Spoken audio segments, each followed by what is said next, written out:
Welcome to another episode of the YXE Sports Podcast, a special edition episode of the YXE Sports Podcast, as we're joined by a returning guest who we'll get to in a little bit. Of course, we are live on the Wendell Clark's Classic Grill and Bar Facebook page. We're live on the YXE Sports Podcast Facebook page, and we're also live on No YXE. Of course, we're not down at Wendell's today, but that's okay.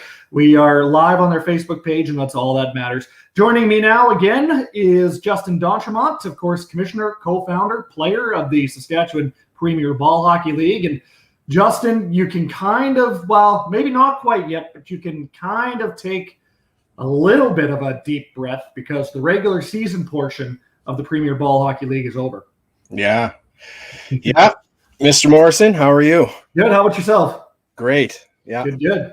Yeah, it happened quick, but regular season's over. And regular season's over. Championship weekend, of course, coming up September 18th and 19th, and we'll get into the ins and the outs of the championship weekend coming up in a little bit. But because the regular season has come to a close, all four teams did a fantastic job. I thought that all four teams were evenly matched for the most part. I think there were some teams that were up against it a little bit more than other teams, just with, players not being in the lineup and that sort of thing. But why don't we review the four teams in the first season of the Saskatchewan Premier Ball Hockey League, Justin? And that starts with the Ravens. So why don't you kind of start? The floor will be yours to begin, and then I'll throw in my 2 cents after. But unfortunately for them, they did finish last in the standings, although a lot of those games that they played in, I think was a little bit closer than the scoreboard indicated. And the scoreboard also indicated that some of the games that they did play in were 1 or 2 goal games. Yeah, they had some unfortunate things happen, the Ravens, just with players missing and whatnot. But so we'll go back to the first game day on July 24th. The Ravens played the Bucks. For their first game, they lost 6-5 in a tight one there, and then they later lost 7-4 to the Bucks. And then on August 7th, they got shut out by the Axemen 5-0. And then they got a 6-5 overtime win against the Axemen in what I think was the best game of the season so far. And then on August 28th, they lost 9-6 to the Snowbirds, and then lost 8-2 by the mercy rule by the Snowbirds in their last game of the regular season. So a couple things worth noting for the Ravens is their key players that were not there, like you mentioned. Robert Keller, Dane Bumfrey, Jeff Bissett, all were absent more than they were present. And I mean, that's 3 of their best players. That's 2 of their scoring forwards. And that was kind of an issue for the Ravens. Their goals differential was 23 goals for, 40 against. So you can kind of see they were lacking a little bit in offense, and having those players there would have helped and will help it come playoffs, because they'll be there and it'll make them look like a little bit of a different lineup. So, I mean, it's a good team, like everybody is. Another thing is, I believe, I'm just observing and speaking here, but I believe their plan was to go a lot with Isaac LaBelle in net throughout the season, but they ended up playing him as a forward several times because they were short players, and he can hold his own as a forward as well. So then Mitch Deason got in 3 games early and ended up playing pretty well, actually. And so things have shifted. So it's kind of interesting to see how things are going to go. And then with Isaac LaBelle actually went back to school now, so he's not going to be available for championship weekend. So they have Mitch, and then they made that trade for John Rose. So they have the 2 goalies now. So it'll be interesting to see what they do there. Offensively, Austin Tuchuk and Justin Monahan with 9 points and 8 points. Monty is a D, 8 points from the back end. And then they have 5 players all had chipped in with 4 points. Evan Pasternak, Jeff Bissett, Skylar Knapp, Beau Gervais, Joey Velasquez. So you can just kind of see the numbers tell a bit of a story there. They're just lacking, or they did lack, some offense. But championship weekend, you just got a couple games to do your thing. And with these other notable players showing up, I mean, that's a good team. That's a good team. It's not going to be a cakewalk for anybody. So it'll be good. It'll be, and they also added James McDonough in that trade, who's another depth forward who had 3 points in 4 games, including 2 goals. So they're going to be better on championship weekend. That's going to be the best lineup that they put together. So that's great for them. So we'll see. We'll see. What are your thoughts on the Ravens, Matt? Yeah, no, I would agree with that. I think I actually have written in my notes here that they were a little bit snake bitten throughout the course of the season, just due to, players, primarily offensive players, not being there. They made that trade for John Rose, who started both games of the last game of the regular season, or last week of the regular season. He was absolutely peppered by the Snowbirds, but I thought, there was definitely times where he showed flashes of what he can do in between the pipes, and I think that he held his own as well as he could have. So you're right. I think with their entire roster there, it's going to be a little bit of a different team, and we kind of saw that in the last week of the regular season. Keller being there was a huge help already, right? And that's just one player, one of the few that were missing. So I do think that each game that they've played, they have improved, and with a full roster and a full lineup, I'm really excited to see what they can do. And like you said, it's the playoffs, and anything can happen in the playoffs, right? So it should be a heck of a weekend for them, and all it takes is one game. So they might have the game of their lives on September 18th, and you never know when that situation happens, right? They're playing the Axemen in the first game of the playoffs. Well, not first game. I believe it's first round. I believe that's the second game on Saturday. You can correct me if I'm wrong. No, that's correct.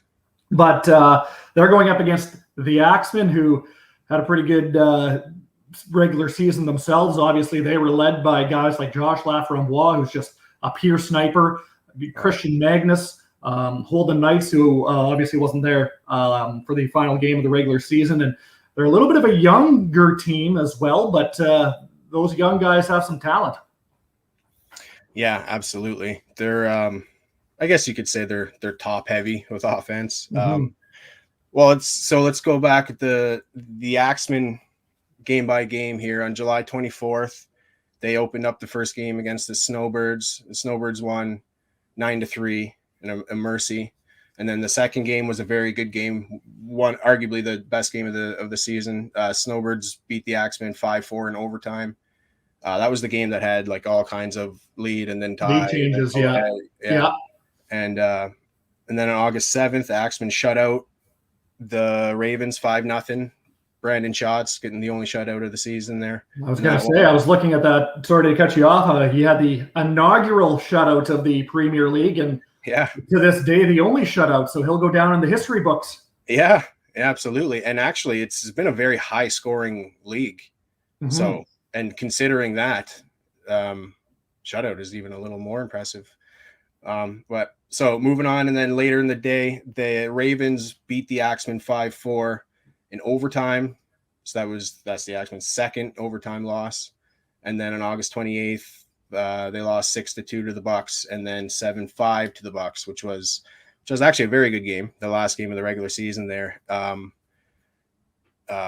Morgan Suter, I believe it was Morgan, scored with less than a minute left because it was tied 5-5. Scored 56 or 57 seconds left or something like that, if I can remember correctly. And then they had an empty netter as well. But that one came down right to the wire, and the Axemen were rotting with a short bench that game too. So that was just an all-around gutsy performance by them. Obviously, didn't end the way that they would have liked, but nonetheless, in my opinion, that was one of the performances of the tournament, considering what their roster was looking like for that final game. Yeah. Wow, they would have lost in overtime anyway. Yeah, just kidding. No, it was funny. That was one of those games where I was disappointed when Suter scored because it was such a good game. I wanted to keep watching hockey, and then when he scored with a minute left, it's like, no, it's going to be over. I wanted to keep watching this game.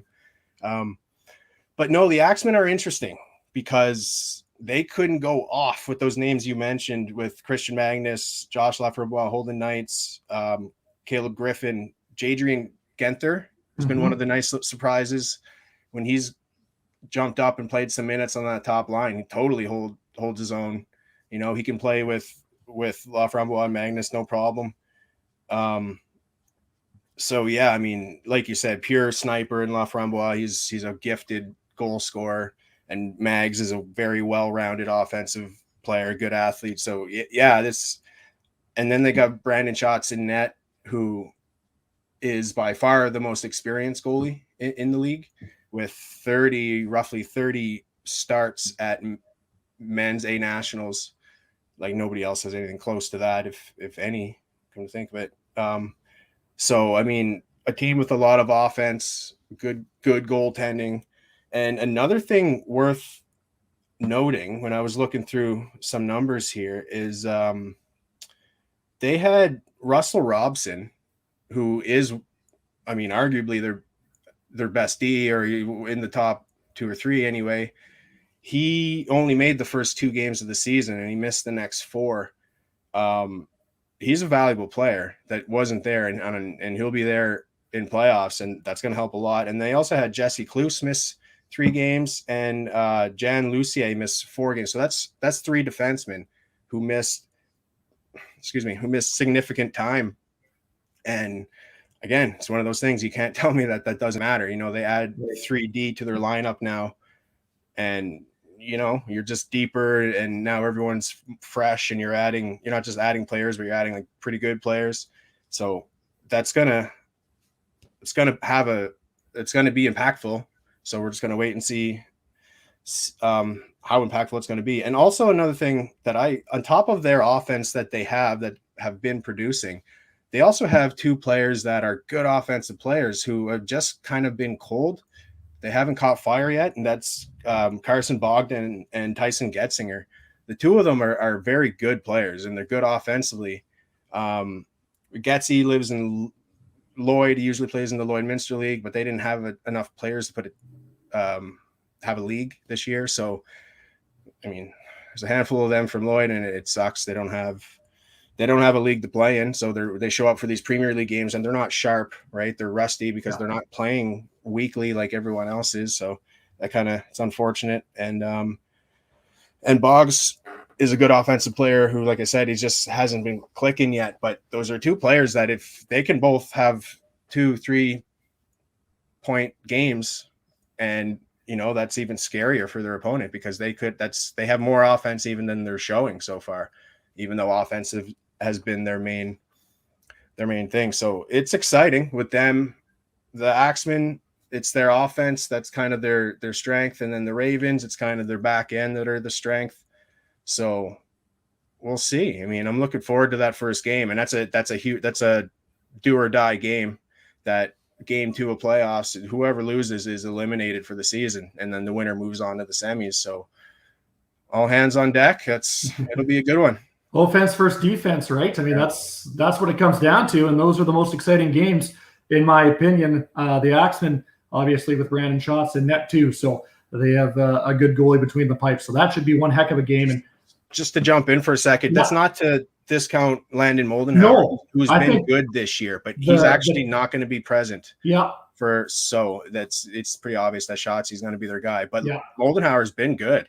He's actually played 4 of the 6 games, and he's been peppered. He's faced by far the most shots.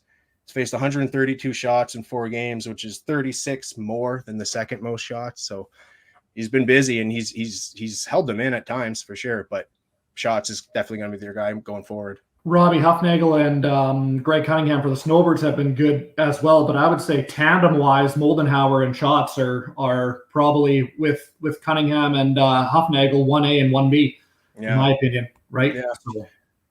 So that's just my opinion. But moving on to the 1 versus 2 matchup, it'll be the Bucks against your Snowbirds. Justin, when I look at the Bucks, I look at, again, obviously, you know, how good they are. Offensively, Trell Drowdy led the league in goals, just that big body up front. And that was kind of the theme for the Bucks, I thought. They're just big, and, you know, with guys like Drowdy and Navrot and Anderson and Josh Grimm, just big body guys that can get to the nets and put the ball in the net as well. And that's been part of the reason for their success. Yeah. They're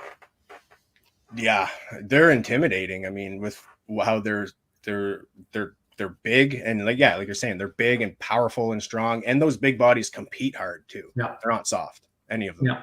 So that's twice as good, you know.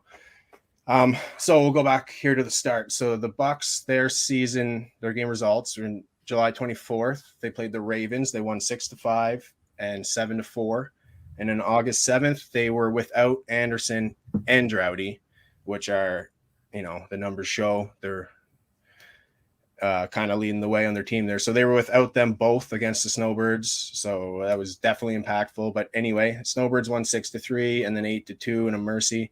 And then on August 28th, they had a good lineup again. And then they played the Axemen and won 6-2 and then 7-5. So yeah, they had 2 of their 6 games where they did not have Drowdy and Anderson, and it was evident. It showed. There's no question. They have 31 goals for on the season, and Drowdy and Anderson have 34 points. So, I mean, it says a lot, right? Like they're for real. There's no easy games when you're playing against either of those guys. Terrell has just been like, I went back and I go through the footage and compile some of the stats and stuff. So, and like, man, the goals that he scores, like he scores really nice goals, like every game where he's carrying it in from center and he's dangling somebody and then sniping, and then the goalies have to be aware of his shot. So they got to come out and challenge. And when they do, he has no problem putting a little fake and then coming backhand with his long reach because he's tall. It's tough. Gifted point producer, no question. And then with Josh Anderson, Jandy, call him, he's just so dominant in all aspects of the game. Like he's a true centerman he's got big old feet when he runs. It's like you could hear him like a lizard, slap. But he's everywhere. He's such a good athlete. He's so long and strong. When he boxes you out, he protects the ball better than anybody. So the 2 of them are scary, and they're both very good. And they have a good supporting cast too, even though the numbers don't necessarily show maybe on paper, but that's just on paper. Like you said, like Grimm fills in perfectly with how they play there, and Navrot. And then even like Alex Riendo fills in playing on a line with those 2 big guys, and he totally holds his own. He can play with those guys. Emmett Bear. I always do that. Emmett Bear, same thing. Good offensive player, good shot. He likes, he can play well with offensive players. Morgan Suter, Keith Mitchell has been huge. Keith has become very versatile, can play forward and D, and he's been great wherever you put him. A couple things that I noted though about the Bucks is Dean Crossland just played his first 2 games on August 28th. He missed the first 2 game days, and Dean is impactful. So when he's on the back end there, he's going to log a lot of minutes. He's so experienced in ball hockey. He's seen every level. Nothing's going to scare him, and he can keep up. He battles very hard. James Pasternak, on paper, he only has 1 point, but it doesn't matter. Everybody knows how good James is and how dominant he can be. Him and his brother Evan are both, their stick is so good. They pick off everything. It's frustrating. And then Lee Colby on the back end has been quietly very good. Lee's a good player. Mm-hmm. And then I'm going through the video. I noticed Lee a lot more, and I already knew he was pretty good, but like a lot of subtleties. And then even like a guy like Mark Noel, who quietly just competes very hard, puts his body in the way all the time. Like they have good D that compete hard back there to go along with their big, powerful, physical forwards. Like this is a good team who is not at all going to be easy for anybody to beat. So that's my thoughts on them. Yeah, no, I agree. A lot of experience with the Bucks too, just with the guys that have played at different levels and things like that, and different tournaments. And then finally, last but not least, the Snowbirds. Justin, that's the team that obviously you play for. To me, it was clear they were the champs of the regular season. But I will say that oftentimes in the National Hockey League, the President's Trophy winner rarely wins the Stanley Cup. But when I look at the Snowbirds, I just look at kind of all-around skill, right? You got the guys up front, you got the guys on the back end, and then obviously the guys in net too. mainly led by yourself, Brock Harrison, Colton Adair, who didn't make it to the first game back in July, but he's been so good. Antoine Nataway's, as well. And then Lamontagne, Potterdesky, those guys on the back end. Yeah, so I play on the Snowbirds. So I'm just going to do my best to be objective here. And when I talk about myself as a player, I'm just going to say D'Entremont and I'm going to carry on. And I understand that's kind of awkward, but it is. So yeah, Snowbirds will go to the start here. So game by game, Snowbirds' first game against the Axemen, they won 9-3 in a mercy and then beat the Axemen 5-4 in overtime. August 7th against the Bucks, they won 6-3 and then 8-2 in a mercy. And then on August 28th, they won 9-6 against the Ravens. And then again against the Ravens, 8-2 in a mercy.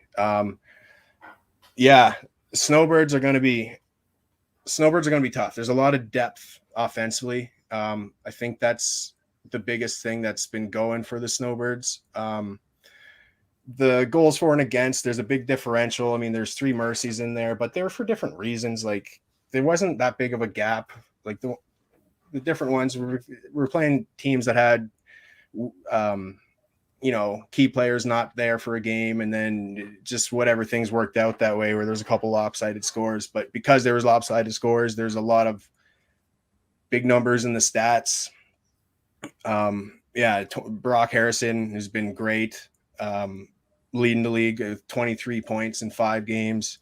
And then D'Entremont, 18, Nataway is 14, Jack Stade, 11, Adair, 11. Both of those, Jack Stade and Adair missed 2 games and they still put up 11 points. And then Corey Steffiuk with 9. So there's definitely a lot of depth there.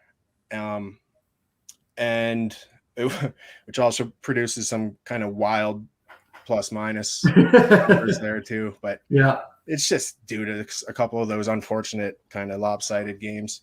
A couple key notables actually is Bryce Williams on D just got 1 game played out of the 6 for just different personal reasons. But Bryce adds a lot in the back end. And then the Snowbirds made the trade for Jarrett Penner, who plays D. So that's 2 key additions on the back end that the Snowbirds haven't had really this season. Bryce for just 1 game. So that's going to be impactful. And then Joel Thompson as well, only played half the games. And Joel's a very experienced, a very good player. And maybe at times if his stats don't jump off the paper like they used to, it doesn't matter. People that play with Joel know how good Joel is. He's a true centerman who wins battles and makes subtle team first plays all the time, very trustworthy. And so having Joel play is going to be huge. Goaltending has been good. All 6 games, Cunningham, Hufnagel. So like you said, though, the team hasn't really faced adversity yet.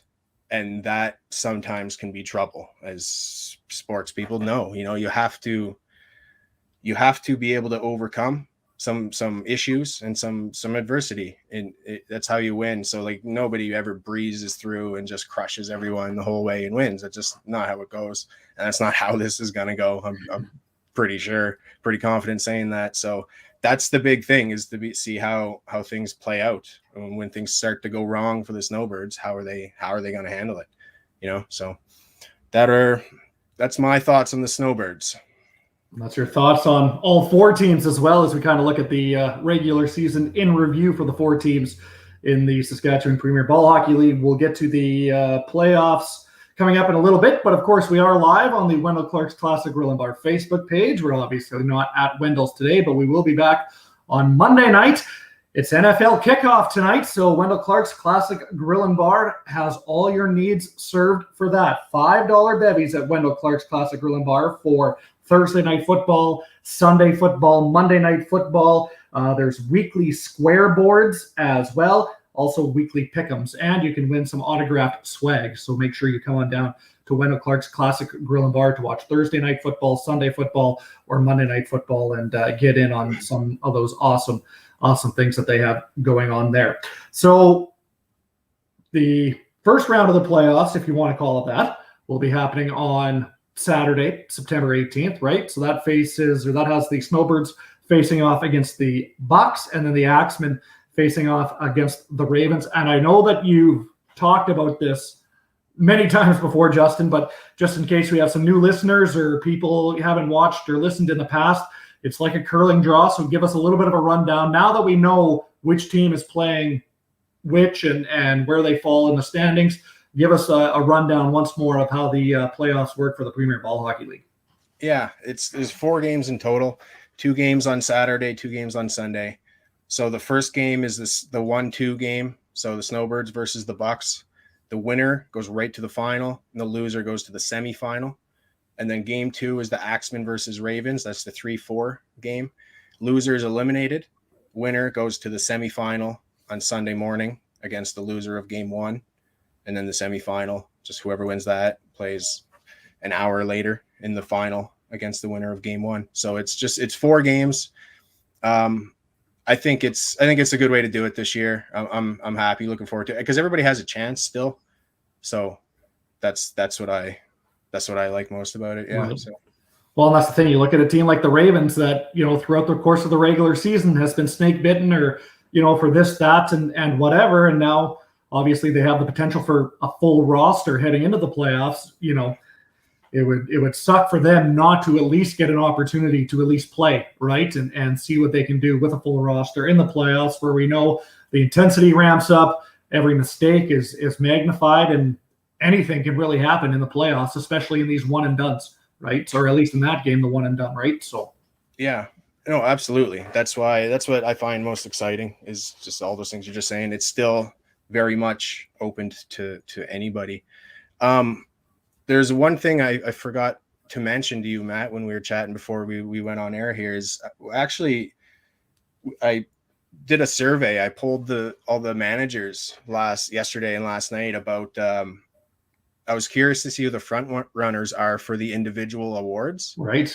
So I got some results here that I thought it would be fun to mention. Yeah, so for sure. These mean nothing yet because the way we're doing it is regular season and playoffs all count as one for the individual awards, including leading scorer, all of them.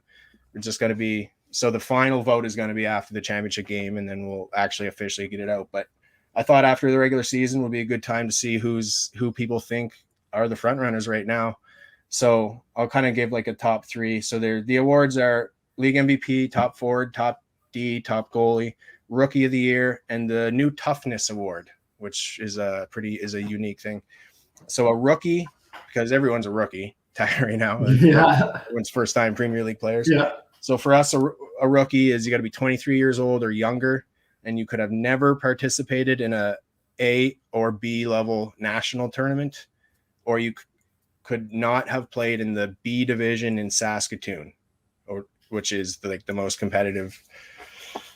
So that's our criteria or whatever for rookie of the year. And then the toughness award is mainly based on blocked shots, but not entirely.